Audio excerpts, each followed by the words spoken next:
Hello guys, welcome in my channel ज्ञान pro. मैं हूं आकाश मेहता।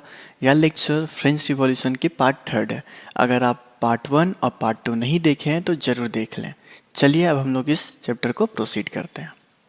इस पार्ट में हम लोग समझेंगे किस प्रकार से फ्रांस में फाइनली मोनार्किकल सिस्टम का अंत होता है और वो एक गणतंत्र राज, दैट मीन्स वो एक डेमोक्रेटिक स्टेट बन जाती है। और साथ ही हम लोग the Jacobin club, the convention, the reign of terror और डायरेक्टरी रूल्स फ्रांस, ये सभी टॉपिक को वन बाय वन एनालिसिस करेंगे और समझेंगे। चलिए हम लोग शुरू करते हैं। अब हम लोग समझते हैं किस प्रकार से फ्रांस में मोनार्किकल सिस्टम का अंत होता है। तो जैसा कि 14 जुलाई 1789 में फ्रांस के लोगों ने रिवॉल्ट शुरू कर दी थी। वे बेस्टिल, जो राजा का शक्ति का प्रतीक था, उसे नष्ट कर दिए थे और साथ ही वो पैलेस पे भी हमला किए, जिससे सेकेंड स्टेट और फर्स्ट स्टेट के मेंबर डर से नेबरिंग राज्य में चले जाते हैं, जिसके वजह से जो नेबरिंग कंट्रीज होते हैं फ्रांस के, जो पड़ोसी कंट्रीज, जो पड़ोसी राज्य होते हैं, वो काफ़ी चिंतित हो जाते हैं फ्रांस के ये इंसिडेंट को देखकर।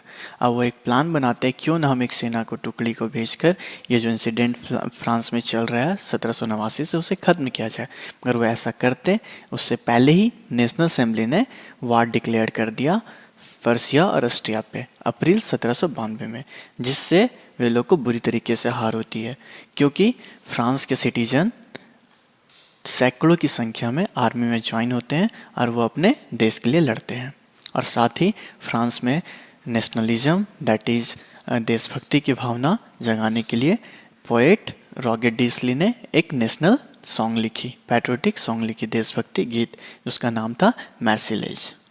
ये गीत आगे जाके बहुत फेमस होती है और ये गीत काफ़ी रोल प्ले करती है देशभक्ति की भावना जगाने में फ्रांस की। Later it became the national anthem of France. बाद में ये गीत है सो फ्रांस का राष्ट्रगान भी बन जाता है। मगर ये रिवॉल्यूशन है सो अंत नहीं होता है, क्योंकि फ्रांस के जनसंख्या के एक बड़े हिस्से अभी भी इस आंदोलन को जारी रखते हैं, क्योंकि जो 1791 में जो संविधान निर्माण हुआ था, वो अभी भी पॉलिटिकल राइट्स केवल अमीर वर्ग को दिए थे। दैट मीन्स राजनीतिक अधिकार केवल अमीर वर्ग के पास था, रिचर सेक्शन के पास था। जैसा कि वो अपने संविधान के कानून था, क्योंकि जो वोट देंगे वो केवल एक्टिव सिटीजन दे सकते हैं, और एक्टिव सिटीजन में वही आते थे जो टैक्स पे करते थे। दैट मीन्स अभी भी जो लोअर मिडिल क्लास थे वो इस कैटेगरी में आने से वंचित थे, क्योंकि उनके पास पैसे नहीं थे कि वो टैक्स दे सके, इसलिए वो पैसिव सिटीजन कहलाते थे। इसलिए अभी भी एक संगठन, एक ग्रुप है सो इस रिवॉल्यूशन को कैरी करना चाहते थे। अब पीपल, जो यहाँ के नागरिक हैं, वो सरकार की नीतियों और अपनी कार्य योजना की चर्चा पॉलिटिकल क्लब में क्या करते थे। और उनमें से सबसे फेमस क्लब का नाम है जैकोबिन क्लब। ये जैकोबिन क्लब के मेंबर कौन थे और इनकी क्या भूमिका थी, ये हम लोग आगे वाली स्लाइड में पढ़ेंगे। The Jacobin club. Jacobian club के सदस्य समाज के मुख्य रूप से गरीब लोग आते थे। मतलब उस समाज का जो गरीब लोग थे, जैसे आर्टिसियन हो गए हैं, शॉपकीपर हो गए हैं, शू maker, painter, servant, daily wages worker, ये सभी आते थे जैकोबिन क्लब के मेंबर में। That means member of Jacobian clubs. जो लोअर मिडिल क्लास थे उन लोगों से ये बना था। इनके जो लीडर थे वो मैक्सिमिलियन रॉबेस्पियर थे। पूछा जाता है जैकोबिन क्लब का लीडर कौन था? Maximilian Robespierre. देखिए, ये अपने आप को ड्रेसिंग सेंस इनका डिफरेंट था। ये अपने आप को डिफरेंट टाइप का ड्रेसअप किए थे। डेट मीन्स ये लॉन्ग स्ट्रिप ट्राउजर पहनते थे। यहाँ फिगर में देख सकते हैं आप इनका ड्रेसिंग सेंस। आखिर इनका ड्रेसिंग सेंस इस प्रकार से क्यों था, हम लोग अभी समझेंगे। इट वॉज अ वे, देखिए इनका ये एक तरीका था, डेट मीन्स शो करने का कि अब हम लोग ऐसा मोनार्किकल सिस्टम से आज़ाद हो चुके हैं। क्योंकि जो मोनार्क हुआ करते थे वो नी ब्रीचेस पहना करते थे। देखिए यहाँ पे आप देख रहे होंगे, ये नेपोलियन बोनापार्ट का इमेज है। ये देखिए एक नी ब्रीचेस पहना करते थे। डैट मीन्स तो ये राजा लोग का ये ड्रेसिंग सेंस था। तो डैट मीन्स ये इस प्रकार से इसलिए अपना ड्रेसिंग सेंस चेंज किया। डैट मीन्स लोग को लगे कि अब नी ब्रीचेस का राज नहीं है, अब हमारा राज्य सो स्वतंत्र है। अब बाद में इन्हें सेंस कुलोटी के नाम से जाना गया, सैन कुलोट्स के नाम से जाना गया। डैट मीन्स जो नी ब्रीचेस नहीं पहनते हैं। और सैन क्लोटी एक रेड कैप पहना कर, देखें यहाँ पे आप देख रहे हैं सैंस क्लोट, ये एक रेड कैप पहनते हैं जो लिबर्टी का सिंबलिज्म है, डैट मीन्स आज़ादी का प्रतीक है। ये थे हमारे जैकोबिन क्लब के बारे में। अब हम लोग समझेंगे इनकी क्या भूमिका है फ्रांस को मोनार्किकल सिस्टम से आज़ादी दिलाने में। द कन्वेंशन, इसमें हम लोग समझेंगे किस प्रकार से फाइनली फ्रांस में मोनार्किकल सिस्टम का अंत हुआ। हम लोग उसके प्लेटफॉर्म को समझ लिए, कौन से जैकोबिन क्लब कौन थे, और अब जैकोबिन क्लब का क्या रोल प्ले है अब वो हम लोग समझेंगे।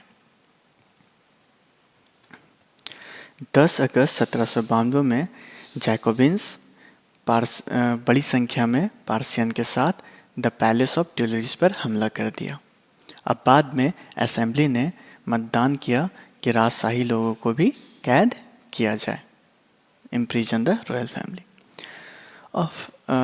अगस्त 1917 में इलेक्शन होती है, उसमें एक न्यू कानून बनती है, डैट मीन्स 21 ईयर एज जिनका हो वो वोट कर सकते हैं फ्रांस के लिए। जैसा कि जिसमें फ्रांस में मोनार्किकल सिस्टम पूरी तरीके से अंत नहीं हुआ था। नेशनल असेंबली जब कानून बनाए थे उस समय 25 ईयर एज जिनका हो 25 ईयर एज जिनका हो वही वोट दे सकते हैं जो टैक्स पे करेंगे, मगर अब ऐसा फ्रांस में नहीं था। अब फाइनली ये रिपब्लिक हो चुके थे। तो ये जो नया संविधान बना था, ये जो नया असेंबली बना था, इसी को बोलते हैं द कन्वेंशन। अब फाइनली फ्रांस में 21 सितंबर 1792 में फ्रांस में मोनार्किकल सिस्टम का अंत होता है और फ्रांस अपने आप को डिक्लेयर कर देता है कि हम एक गणतंत्र राज्य हैं। तो ये बहुत इंपॉर्टेंट पॉइंट है कि फ्रांस से मोनार्किकल सिस्टम का अंत कब हुआ? 21 सितंबर 1792 में। अब वो अपने आप को रिपब्लिक कब घोषित किया? 21 सितंबर 1792 में। अब बाद में लुइस 16 को भी मौत की सज़ा सुना दी गई, राजद्रोह का आरोप था उन पे। फाइनली उन्हें 21 जनवरी 1793 को पब्लिकली उन्हें मार दिया गया। अब कुछ समय के बाद जो रानी लुइस 16 की जो वाइफ थी क्वीन मैरी एंटोनेट, उनको भी मौत की सज़ा सुना दी गई। तो ये हम लोग समझे किस प्रकार से फ्रांस में मोनार्किकल सिस्टम का अंत हुआ, अब वो एक गणतंत्र राज्य बन चुका था। अब हम लोग समझेंगे, अब देखिए फ्रांस का साम्राज्य किसके हाथों में था? जैकोबिन क्लब के पास, that means lower middle class people के पास। अब समझेंगे ये इनका शासन किस प्रकार से चलता है। अब ये इनका क्या रोल प्ले होता है फ्रांस के सिटीजन के ऊपर। ये फ्रांस की जनता को खुश रख पाते हैं या उनकी जो भी ज़रूरत है वो फुलफिलमेंट कर पाते हैं या नहीं। मगर देखिए टॉपिक का नाम है the reign of terror, that means आतंक का राज्य। अब सोचिए मोनार्किकल सिस्टम खत्म होने के बावजूद भी अब तो यहाँ के मेंबर लोग के पास राज थी, फिर भी दहशत फैल गई थी पूरी फ्रांस में। तो हम लोग समझते हैं कैसे। The period from 1793 to 1794 is referred to as the reign of terror in France. देखिए 1793 से 1794 तक इस पीरियड को आतंक का राज्य बोला जाता है, आतंक का समय बोला जाता है, क्योंकि फ्रांस में इसमें काफ़ी क्रूएल चीज़ हो रही थी। क्योंकि जो इनके शासक थे Robespierre, Robespierre followed a policy of severe control and punishment. Robespierre ने कठोर नियंत्रण और दंड नीति का पालन किया। कई लोगों को बंदी बनाया गया जिन्हें रॉबेस्पियर ने दुश्मन माना, जैसे x nobles, clergy, member of political parties. अगर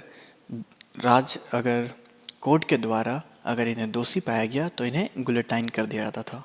गुलेटाइन एक डिवाइस थी जिससे रॉबेस्पियर मौत की सज़ा देते थे।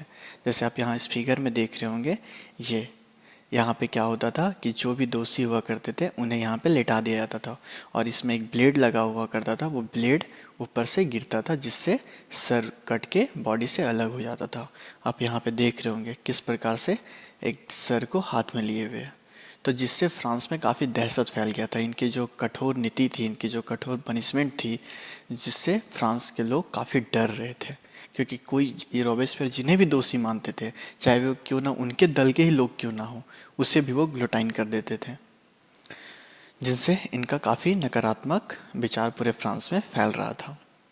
अब पीजेंट को फोर्स किया जा रहा था कि आप अपने अनाज को शहर की ओर ट्रांसपोर्ट करें और उन्हें बेचें, जो सरकार के द्वारा उन प्राइसेस को फिक्स किया जाता था ग्रेन्स का।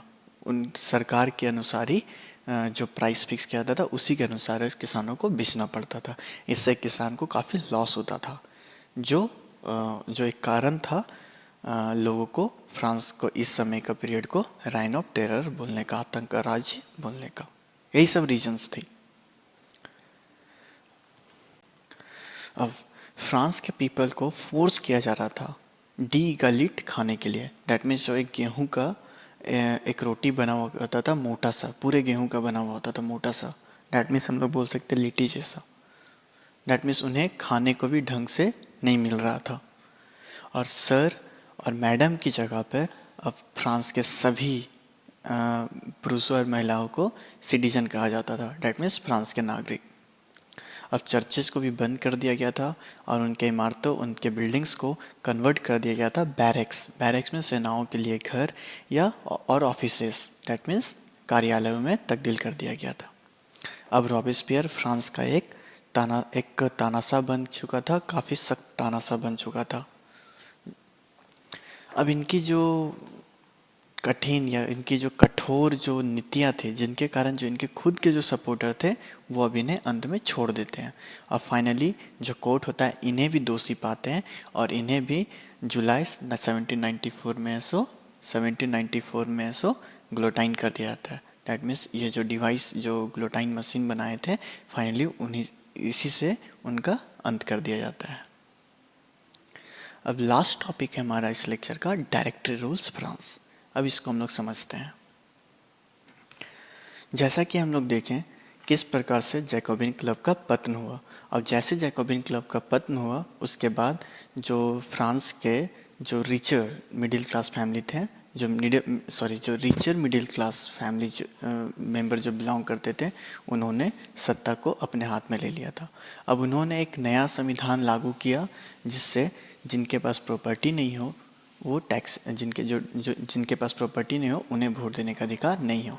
जैसा कि जब नेशनल असेंबली जो बना था, जिसमें फ्रांस रिपब्लिक घोषित हुआ था, 21 ईयर एज जो मैंने उन्हें वोट देने का अधिकार था, मगर अब वो खत्म कर दिया गया था। और ये 2 इलेक्टेड लेजिस्लेटिव काउंसिल बनाए। डैट मीन्स ये 2 लेजिस्लेटिव काउंसिल बनाने का इनका मकसद था कि किसी एक के पास पूरी पावर ना हो। डैट मीन्स एक काउंसिल जो है अपॉइंट करेगा डायरेक्टरी, निर्देशिका जो निर्देश देगा, और साथ ही एग्जीक्यूटिव 5 मेंबर का जो सारे कार्यभार को फ्रांस को संभालेगा। तो ऐसा इसलिए किया गया, 2 पार्ट में इसलिए विभाजित किया गया क्योंकि डैट मीन्स किसी एक के पास जो कंसंट्रेशन ऑफ पावर है वो किसी एक के पास ना हो। और जिसके कारण यहाँ पे विभाजन होने के कारण यहाँ पे पॉलिटिकल इनस्टेबिलिटी आ जाती है। डैट मीन्स यहाँ के जो पॉलिटिकल सिस्टम होता है वो लड़खड़ाने लगता है, जिसका फ़ायदा नेपोलियन बोनापार्ट उठाते हैं। वो एक मिलिट्री एडमिनिस्ट्रेटर होते हैं, वो फाइनली इस चीज़ का लाभ उठाते हुए फ्रांस को अपने कंट्रोल में ले लेते हैं। अब इस रिवॉल्यूशन में जो आइडियल्स थी, फ्रीडम, इक्वालिटी और फ्रेटर्निटी, ये इंस्पायरिंग आइडियल्स रही सभी राजनीतिक आंदोलनों में जो फ्रांस और पूरे यूरोप में हुआ। डैट मीन्स सभी लोगों को ये फ्रेंच रिवॉल्यूशन काफ़ी प्रेरित किया, एक मार्गदर्शन बना। उसके बाद पूरे यूरोप में फ्रीडम, इक्वालिटी और फ्रेटर्निटी की बात होने लगी। अब नेक्स्ट लेक्चर में हम लोग समझेंगे महिलाओं का क्या योगदान था और गुलामी प्रथा का अंत कैसे हुआ। तो ये वीडियो यहीं समाप्त हुआ। अगर आपको हमारा लेक्चर पसंद आए और समझ में आया तो सब्सक्राइब करना और बेल आइकन पर क्लिक करना ना भूलें। धन्यवाद।